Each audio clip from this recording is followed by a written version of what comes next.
नमस्कार मंडळी, घोळूची भाजी हा प्रकार आपण वेळोवेळी देत असतो. तर एक लक्षात घ्यायला हवं की इतक्या कठीण परिस्थितीमध्ये घोळू आहे किंवा हा आता पांढरा माठ आहे, तर ह्या सगळ्या भाज्या आहेत ह्या खूप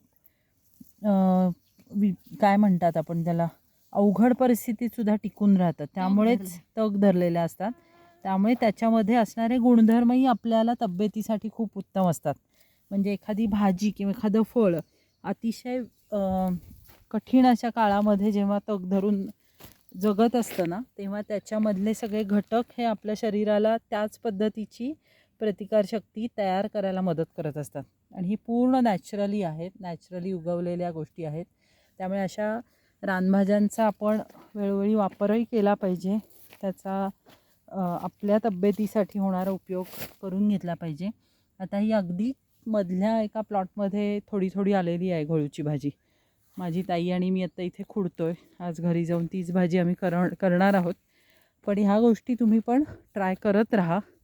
अपू, ते किती तोडलेस दाखव जरा घोळूची भाजी. आणि मी इथेच तोडले. फक्त आता आपण पाण्यात घालणार आहोत आणि त्याला लसणीची किंवा एखादी कांद्याची मस्त फोडणी देऊन दिली की झाली आमची आजची भाजी तयार. गरमागरम भाजी आणि इकडे भाकरी. मस्त खा, स्वस्त राहा मंडळी. आज फडके ऑर्गॅनिकमध्ये आमच्या घरी आम्हाला ही मेजवानी आहे घोळूच्या भाजीची. मस्त मेजवानी असणार आहे. धन्यवाद.